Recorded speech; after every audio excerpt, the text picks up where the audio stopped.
Hi, I'm Shonali Bose and I'm the writer-director of Amu, and I'm here at IFFLA. It's a fantastic festival and I'm visiting and watching the films and preparing my own film. Hi, Mrs. Bose. How are you? It's such a pleasure to have you on Sitare. Can you tell me how you're enjoying the festival?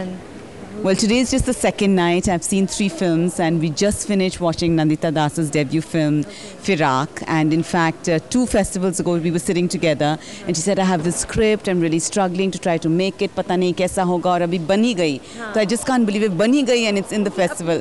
Unki apni film, pehli wali. So that was great and it's on Gujarat. And this is one of the best Indian festivals. They always have really, really good films. And, you know, you have actors and directors coming from India. So for somebody who's a director living abroad, it's a wonderful time to also connect with them and talk to them and get to know them. So my children know that when IFFLA is on, they won't see me. Yeah.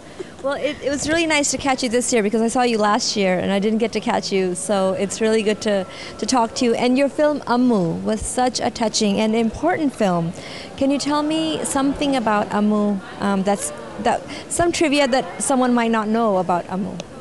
Well, I think I'll talk about just in the release. What struck me was when we released in Canada, this is something that was really unexpected because we were just talking about the Air India flight documentary, which they have at IFFLA, that when I screened the film in Canada, there were a lot of young Sikhs who watched the film. And they came to me and they said that, all this time our identity was just a Sikh identity because we hated India and we hated Hindus. But watching your film has made us understand that just like many other communities like after Gujarat have been targeted by the Indian government, by different political parties and attacked, that it wasn't the ordinary people who did it, that we also belong to that India and have to solve that problem. And that's what your film made us feel, and it gave us back our identity as Indians and as Indo-Canadians rather than as Sikh Canadians. And that was so profound. I didn't even dream that would happen because I totally wanted that, my film break this myth that this was a Hindu-Sikh riot and bring out the fact that this was a very, very organized carnage. Right now, in fact, Jagdish Tytler has just been let off.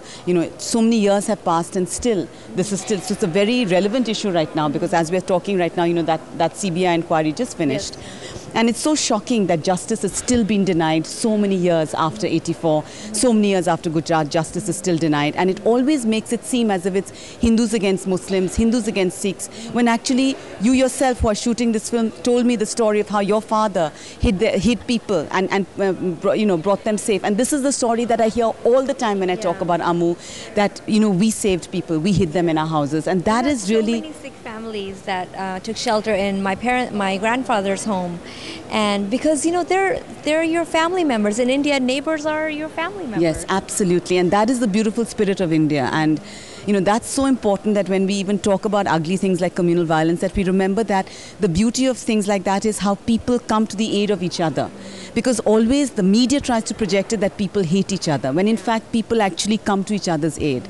Even in this film that we just watched in Firak, Deepti Naval is playing the role of this woman who, she just picks up this little urchin boy to give him comfort. And, that's the kind of thing, that's the automatic reaction you have. Yes. You don't think ye Hindu hai, ya Sikh hai, ya Musliman hai. Yeah. Your humanity comes forth in such times. So you're a busy mom. How do you find time to be a filmmaker and writer and all that? It is such a hard thing, I tell you. But I feel that if you can be a mother living abroad in North America, kuch bhi kar sakte. Because in India, you have your family support, you have this. That here, when I had both children, it's so hard because my parents don't live here, my family doesn't live here.